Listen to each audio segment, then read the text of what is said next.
In a calm village near tall green mountains, there lived a smart carpenter named Tai. The village was nice, with a clean river and blue skies. Tai was known for his great skill and his calm ways.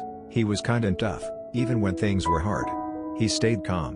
Not all the villagers were nice, some were mean and spread bad feelings. They laughed at Tai's work and told lies about him. But Tai didn't let it bother him.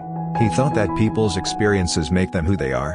Just like a tool shapes wood, instead of getting mad, he tried to understand their problems. He said, "We can avoid bad stuff. Like a river goes around rocks." Tai found peace in his woodwork. He used wood to make things and it made him feel good. He paid attention to what he was doing and didn't let the mean stuff get to him. Tai used a rule called non-attachment. He talked to the mean villagers kindly but didn't get caught up in their bad feelings. He kept his feelings safe. When things got worse, Tai stepped back to keep his peace. He said, "Like a tree drops old leaves, we need to let go of bad things." Once, the village had no rain. Mean folks blamed others, making things worse. Tai helped out, showing that actions speak louder than words. Tai's smarts and calm ways helped others in the village. They saw how he turned bad stuff into good.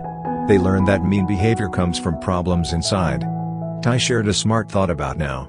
He said, "What happened before is like a drawing that fades. What will happen isn't clear. Now is what we have, like a tool in our hands." Tai meditated a lot. It helped him stay calm when things were bad. The village liked how calm he was, even when folks said bad things. Tai's story helped others deal with bad stuff. He showed that how we act makes life good or bad. Just like Tai carves wood, we make our life good with what we do. In the village, Tai's story made people think. They saw they could stay calm when things were bad. With kindness and strength, they could handle mean stuff and find peace. If you like the video, please subscribe to my channel.